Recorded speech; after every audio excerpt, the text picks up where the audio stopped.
That would be a good way to start the episode. Welcome to This Guy Edits Podcast. Episode 4 of the podcast, where we take a look at scenes in terms of the editing, see what they do right, see what they could be doing better, because they're just icons and we know what we're talking about. Anyway, Tyler. Hey. How are you? I'm good. How are you doing? Good. So, Sven, you went to Lazy Pug this week and sat at a table called Ask a Guru, in which anyone can show up and try to stump a guru. I believe that's the challenge. And you were one of the gurus this week. Was it? And it's incredibly technical for the ones I've been to. But my real question is, since I couldn't make it, is did you get stumped? What were the questions? Was it Da Vinci related? I did not get stumped because I avoided all the questions. There were a tons of technical questions. And then the host of Lazy Pug gave me a pity question where he just asked me, somebody online asked about your epic editing challenge. Can you talk about that? So I got like a mercy answer in there. I just wanted to explain what Lazy Pug is and why that is actually interesting for the listeners as well, even if you don't live in LA. And it's basically a monthly user group meeting where all the people interested in post-production get together. They listen to some panel speakers. They can come up stage to announce themselves, what they're working on, who they're looking to collaborate with. There's a raffle. There's all kinds of networking going on. And that happens in all the major cities and probably in the smaller places as well, to some degree, that there are some meetups of people interested in filmmaking.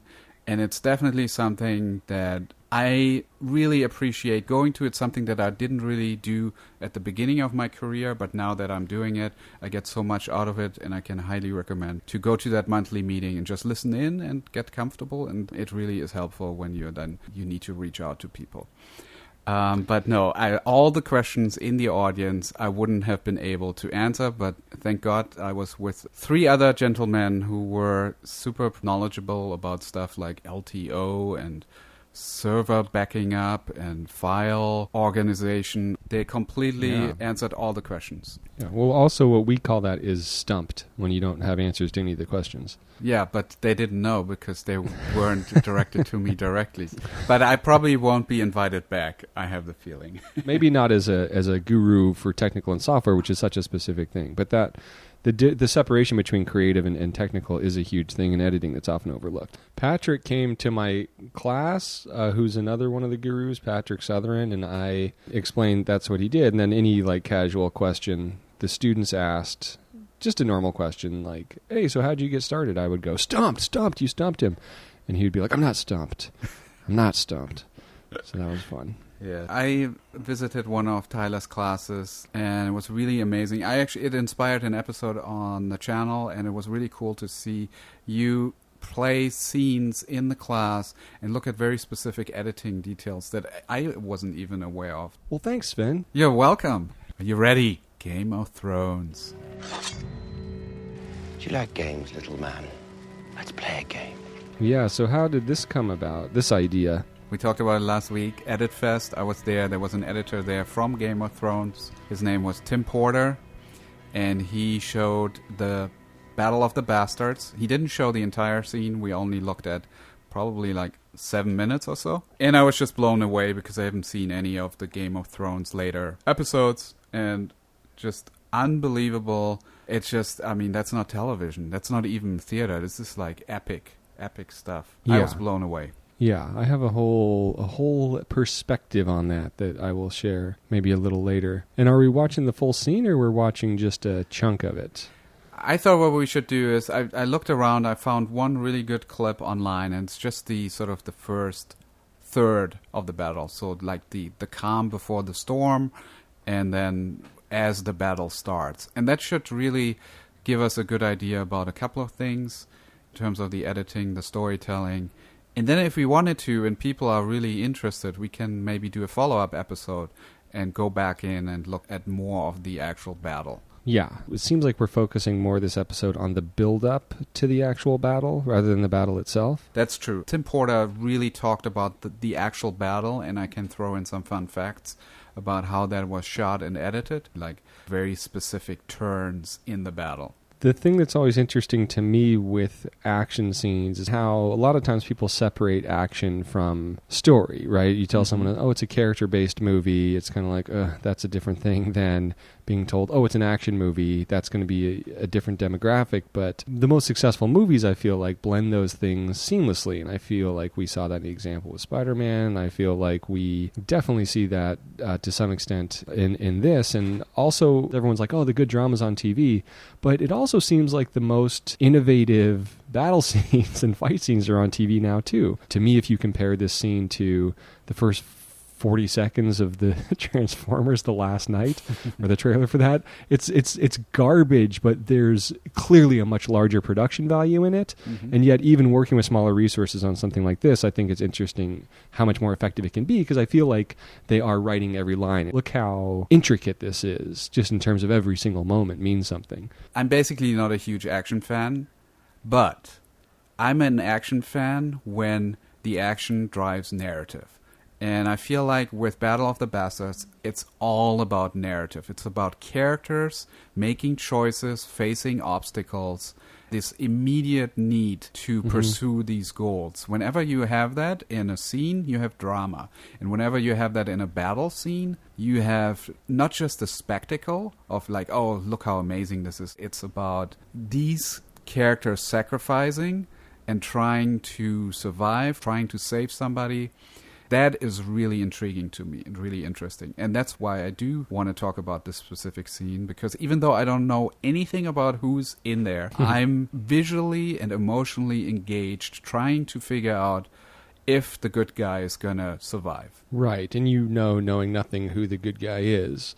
Also, like, there's no part of it where you're thinking, oh, Ramsay Bolton's the good guy. And I think that's a mark of a lot of good TV and films, too, is when you can put it on just any scene. And I think a scene being a story in and of itself is an incredibly common thing that you'll find between most great movies. Should we do a quick setup of Game of Thrones and this battle scene? Yeah, so this is episode 59, and let's start with episode 1. Now, I don't know. I mean, do we need to set it up? I'm far from understanding everything that's happening in Game of Thrones, who's who.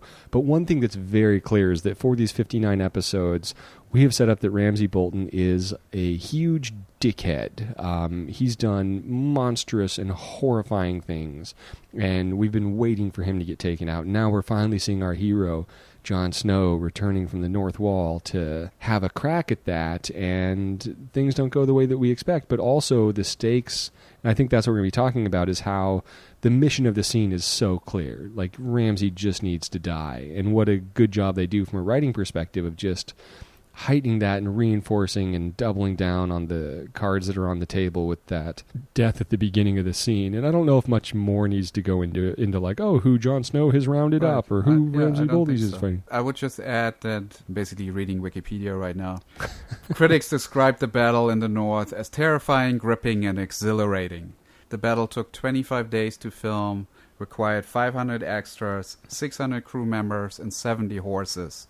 The episode had a viewership of 7.66 million in the initial broadcast in the U.S. Which would be canceled any decade leading up to this century. That would be a miserable failure. But now, True.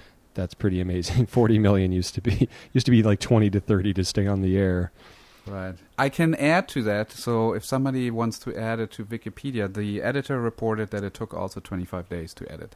Wow, which is weird that one day of editing for each day of shooting. Usually it's like a week of editing for each day of shooting. Yeah, TV, they have to really edit fast, and he was saying he was always trying to stay up to dailies, meaning whatever dailies he got that day, he was immediately getting it sorted, starting to do an assembly of it, so that he could just be up to date and report back immediately if certain things don't seem to work right from the get-go, or if there's any problems. The other reason why he had to be super fast is because it immediately needed to go out to graphics effects. So he barely had enough time to get it all together, and then immediately it had to go to some other country where they were working on the effect shots. All right, so now that we've talked about all this, should we play the scene? Yeah, go right ahead. We're going to look at it together. You have the option to see it online as well. We'll include the link in 3, 2...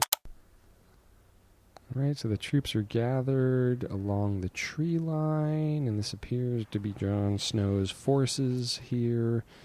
We're going from this huge bird's eye view, punching in, going tight on the faces of the participants. A lot of moving shots passing by. I don't know what it is at this point, but it turns out to be the giant. Yeah, and we're also establishing whose flag is whose, which team is which, even though I still have no idea later on. We see Jon Snow sort of behind his man, riding forward with his horse.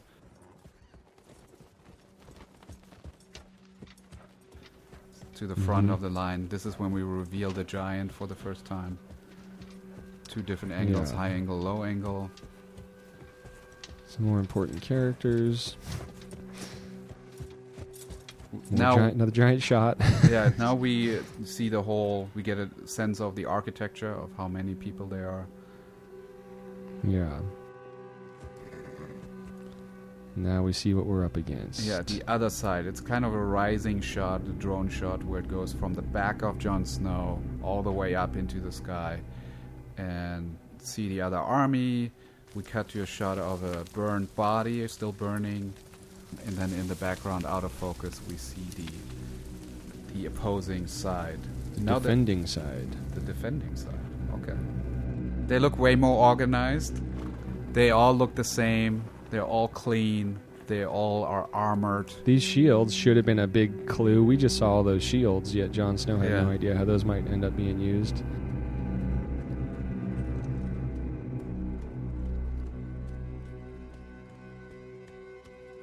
Then we reveal the supervillain, and we only see body parts of his horse and himself. He's dragging something behind him on a leash. Now we see his face in a profile, and we still don't know what he's dragging behind him. Camera's approaching from like the feet of his soldiers, and he steps forward with the horse, holding the leash, and we don't see what he's holding. Gets off his horse.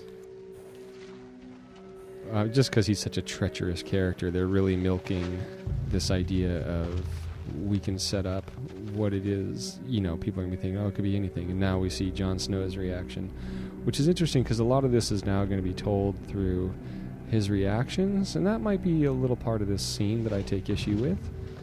I'll be honest, just in terms of, like, I understand emotionally, he's like, oh shit, it's my brother, my sister was right, I should have listened to her, this guy's tricky, or cousin or whatever. And this is a scene where the knife is raised. Yes. We think he's going to just kill him right in front of him, but no, Ramsay's much more mischievous than that.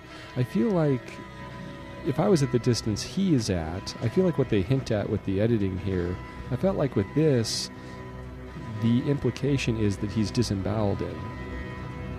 The way that the ropes fall there.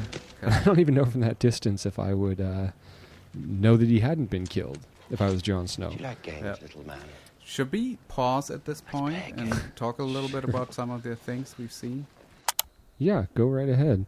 Okay. At 3:31 is where I'm paused. Okay, I'm at 3:34, so somewhere in there. So everything we've seen so far, starting with like bird's eye view, wide shot, establishing lots of moving shots. It's very, very quiet. And then the way that the hero and the villain are introduced, there's a symmetry to it, and there's a very like nice, calm before the storm feel to it. How do you feel about it, Tyler? Do you think they did a good job?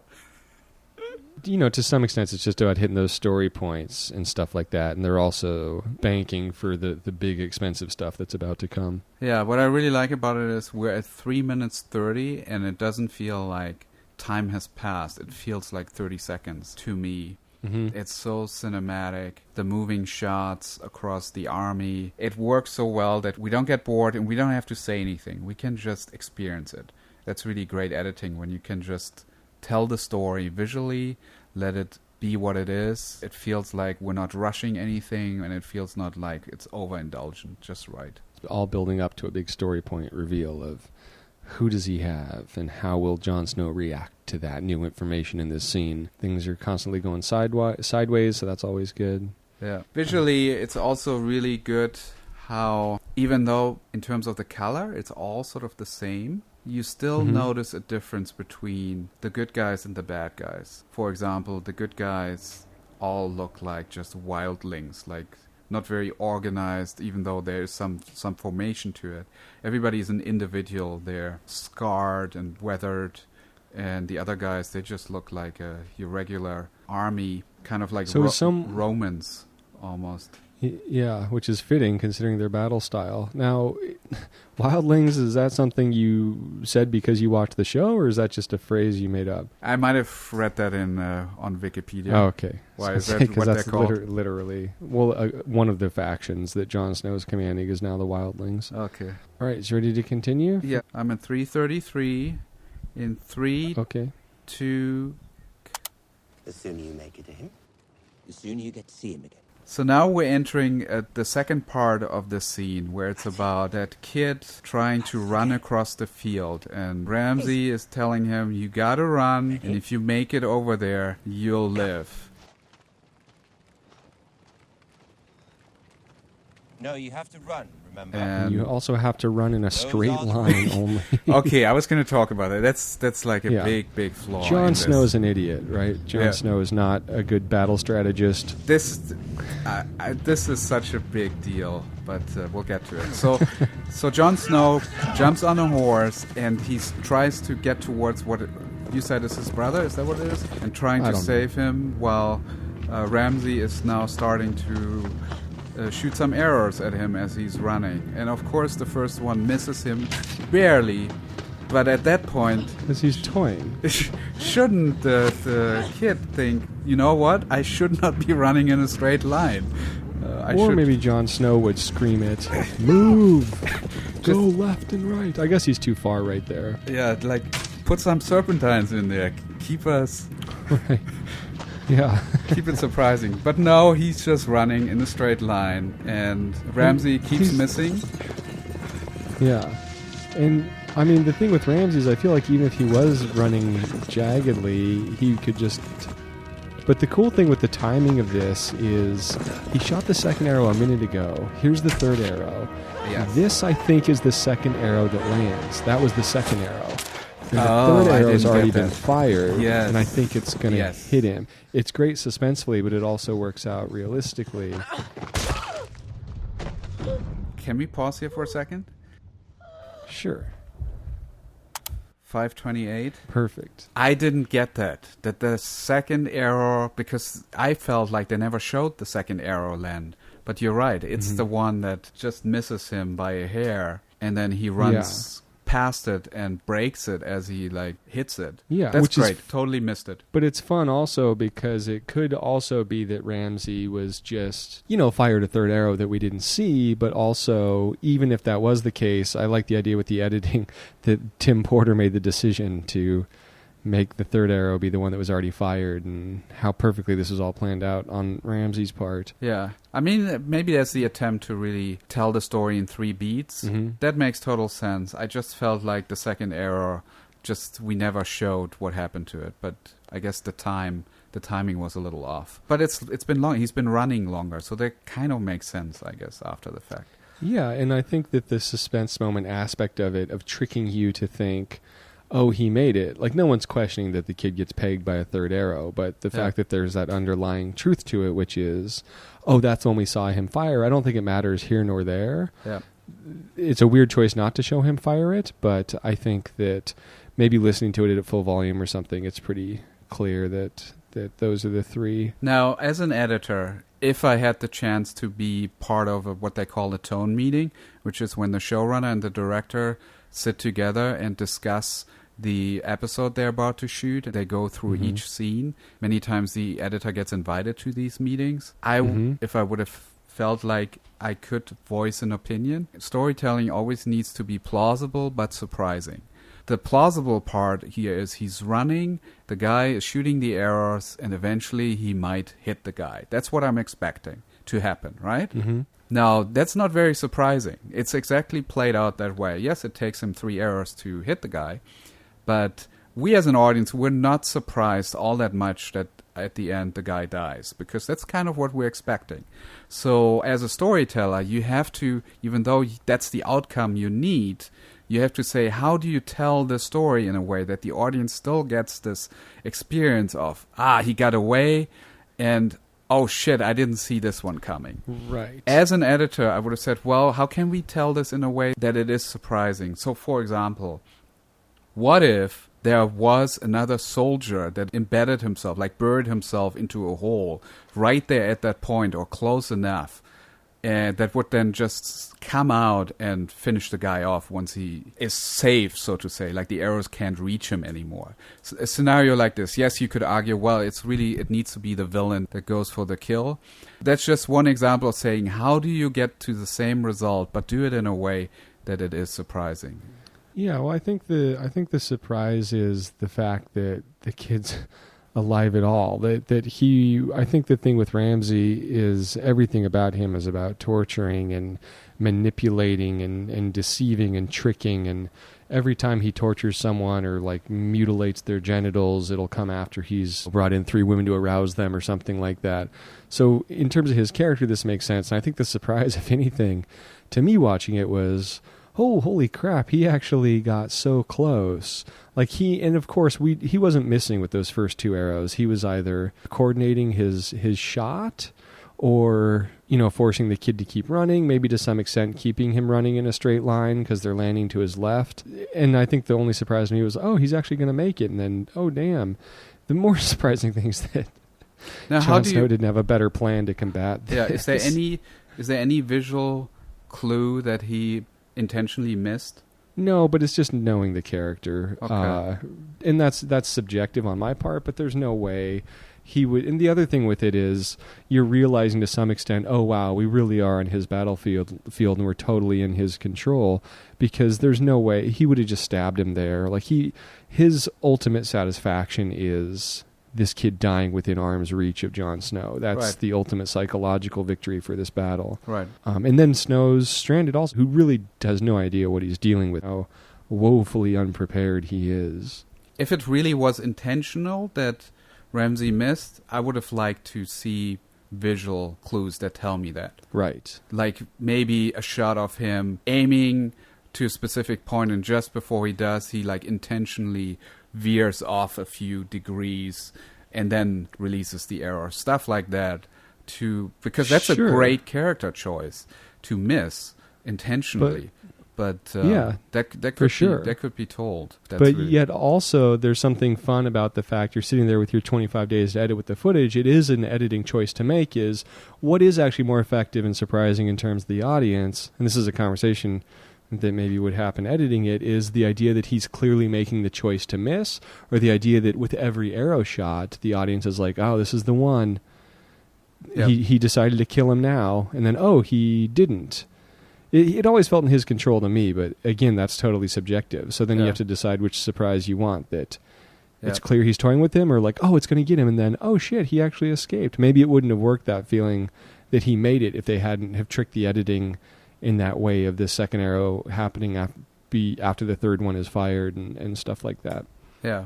Definitely something to examine more closely is really the pacing and the rhythm of that scene. Yeah, and then also the fact that Snow is now clearly in range. It wasn't even a strain on him to hit the brother, and yet he doesn't take the shot at Jon Snow. He never takes the shot at Jon Snow. Yeah. So at 5:23 he gets shot, and at 5:25 is where we're going to pick it up.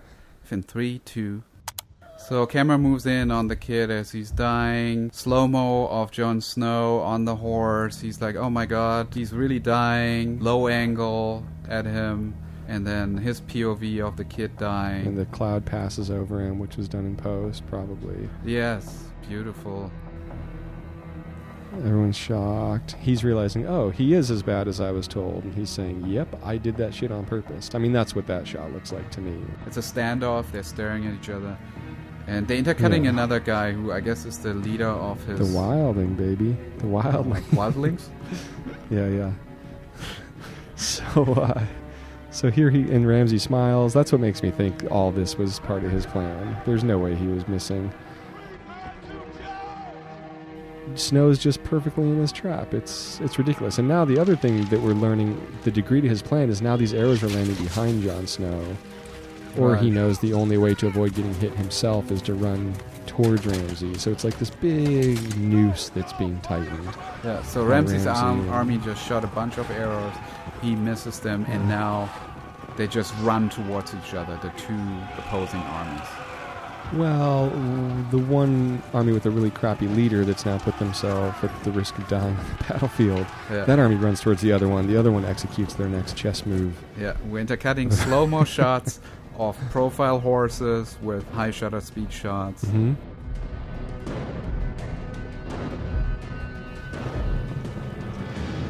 Yeah, I guess the other army is still just hanging there, just shooting more arrows. Yeah.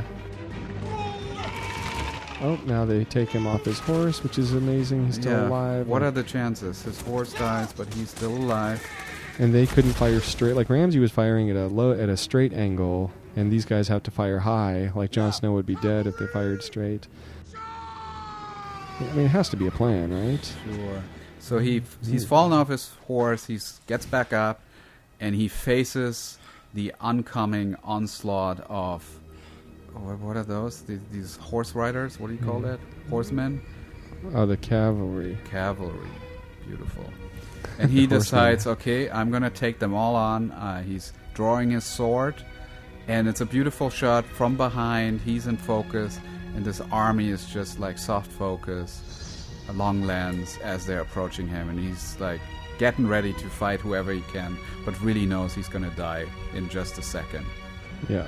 Again. Die again. Spoiler alert. Yeah. Okay, so let's stop it there. Yeah. Because I think that's the surprise you were looking for in this scene. Is that was a big shock watching it.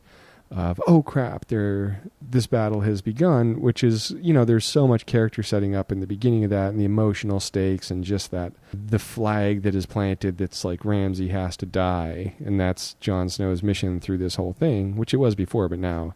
It's just so super clear. So all this crazy battle stuff that happens now, there's that very clear goal through this entire battle. That's not a big goal of our team needs to win. We need to take back Winterfell. It's this person needs to put sharp metal into this person specifically. So that's really kind of the emotional undercurrent that we're writing, and constantly surprised and shocked at the way things are escalating. So let's break it apart a little bit. Just focusing on this section, which is kind of at 6:17.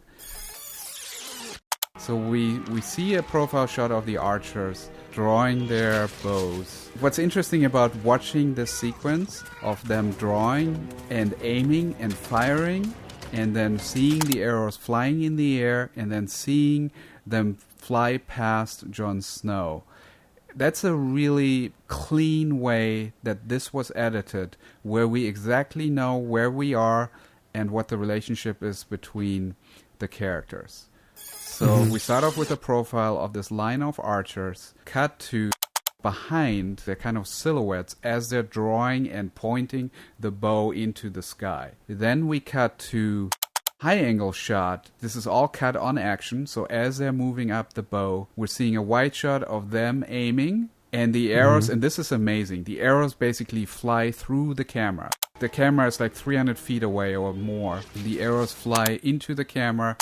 Then we see a low angle shot into the sky. In the foreground is that burning body, and we see the arrows take off, fly in the sky.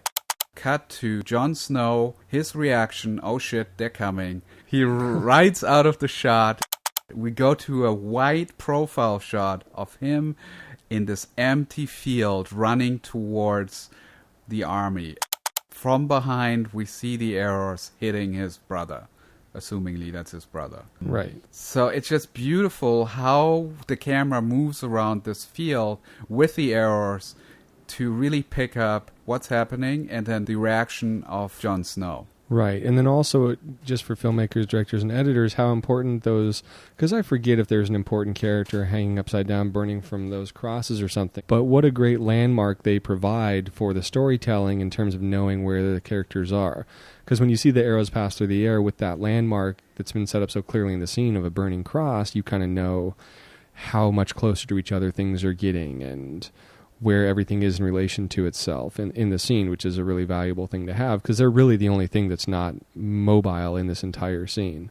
For sure. These are all very important things to think about when you're cutting the scene in terms of the screen direction. People are constantly looking left to right or right to left, depending on whether they're the good guys or the bad guys. And then using the projectiles to use as cutting points for moving the camera around in the field and establish the architecture.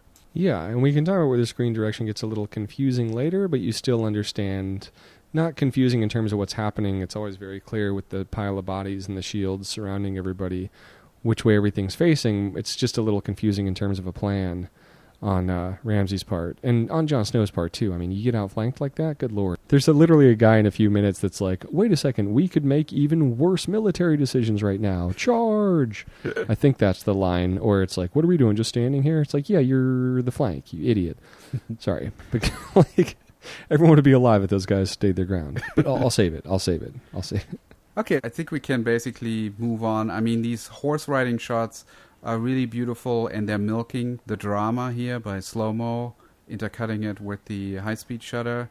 That's one of the things that this scene really sets up clearly and milks, is the example of just the speed of combat and how that feels so much more sudden and intense by having the slow stuff leading into full-speed battle, which you don't often get to see in film and even TV because it's just so hard to pull off. And it's also important because we are facing a battle that's going to be 20-plus minutes to really take these dynamic ups and downs seriously. What do you mean by ups and downs? Like the fact that it's fast and it's slow, it's loud and it's quiet. All that stuff is really, really important so that people stay engaged, that they don't lose, that they don't get overwhelmed. So oftentimes I feel like when I watch a battle scene in a big blockbuster movie, I just get bored and overwhelmed by the spectacle. Not enough outcome in terms of the narrative, not enough change of characters while we just look at people fighting. And here I think they did a really great job. Like, the armies are charging, or at least one side is, and we cut to a really slow rising shot of Jon Snow, who has to like reconsider his options. Now that he survived this first line of arrows and he's lost his brother, I hope it's his brother. He now really makes a decision whether he's going to go and run, and we never expect him to run, or to take on the challenge, in which he does as a glorious hero he is. Yeah, and then are there any other Tim Porter insights from this part of this like 20-minute fucking battle we decided to do? To be honest, more so with the actual battle. So I can hint at some of the stuff. So for example, whenever you see these horses, chances are 50% of the horses are not in the frame. They're like digital. Right. Whenever there's a collision between two horses, for sure, one of the horses is not real. This kind of stuff. First time I remember using digital doubles, basically, like duplicating the battlefield, I feel like was in Braveheart. It was the first time they were able to really do that trick digitally. So all battles preceding that, I think Gandhi was maybe the last movie to not have any digital effects of like a huge epic. So when you would see stuff like Ben-Hur and stuff like that, they had people there, even in the audiences, or dummies at the very least. Mm-hmm. But I mean, nevertheless, they had 600 people shooting this for 25 days. So yeah. No, I'm not knocking it. Yeah, so that's sort of where we're at. Okay, well, we had a plan going into this, just like Jon Snow did, and it went a little... We ended up just focusing on the beginning part. But it's true to the scene, and we will be doing more on this scene in the near future. Yes, this really deserves a couple of episodes so we can really dissect the three big parts that I see in this battle. And we're especially interested in your comments and feedback on the scene. We know there's some real diehard Game of Thrones fanatics, which I could be if I had the mental capacity for. Fill us in where we're wrong. Let us know some of the backstory we missed out on, things that you picked out on, things that you're aware of. And we had a lot of theories and conjecture about these scenes, but it would be really cool to hear what you think on the Patreon feed. Yeah, so if you would like to leave a comment, you can do that on Patreon. This is an unlocked post, so this is all public. The podcast will always be public. I really want to encourage you to start a discussion. Watch the scene. Let us know if there are certain cuts that are worth analyzing more closely. And let us know if you know the relation between the young boy and Jon Snow. Is it his brother? Wasn't his brother? Didn't he not walk? Is that the same kid? There's a lot of family. No, that's another brother, half brother. He's not even. There's a whole thing. It all ends in incest. That's all I can say. Let us know if we completely failed at doing justice to the Game of Thrones series, and happy editing. And next week we'll be talking about a light comedy scene. I don't know which one, but we're going to be changing pace and doing a comedy scene, for the love of God. Yes, please. Maybe Borat. Should we do a scene from Borat? Sure. That sounds great. Yeah, why not? Sacha Baron Cohen's back. Also, we really enjoyed reading the comments on the previous podcast. We actually already have a few hundred people listening to the stuff. That's really exciting. And especially for 12 Years a Slave, there were some discussion. Is it really an edit? Is it not? Somebody said, no, it's not edited. It's a oneer because the background doesn't change. And we said, we think the background, it doesn't change. We agree, but it's still cut. And I actually went back in there and looked frame by frame, and I could actually see that at the moment when Fassbender is whipping, there is actually a still frame of his face cut into the motion. So there's a 3-frame still of his face that is super sharp in focused and a little closer than the rest, and then it cuts back to the motion. Wow. That's what I saw, and that's what I'm standing with. It's a cut. And then also on Patreon, there's a consensus that Sam Neill didn't go too big in his performance in the Jurassic Park one. Nice. Which is great. All right, Tyler. Thanks so much, and I'll see you on the next one. It's iPhones and TV shows about tweakers. There's no sane zone, so put your head between the speakers. There's no sane zone, so put your head between the speakers. Okay. I feel so bad for you. There's so much editing on this one, but I know. It'll be good though. Because of the work I'll put in this, if I am offering a filmmaking boot camp starting in October, if anyone's interested, you can sign up on my Patreon page. Look at that. All right, I'm stopping this. Okay, good. Me too. How long were we? Oh, shit. We're getting longer. This was a way too complicated scene.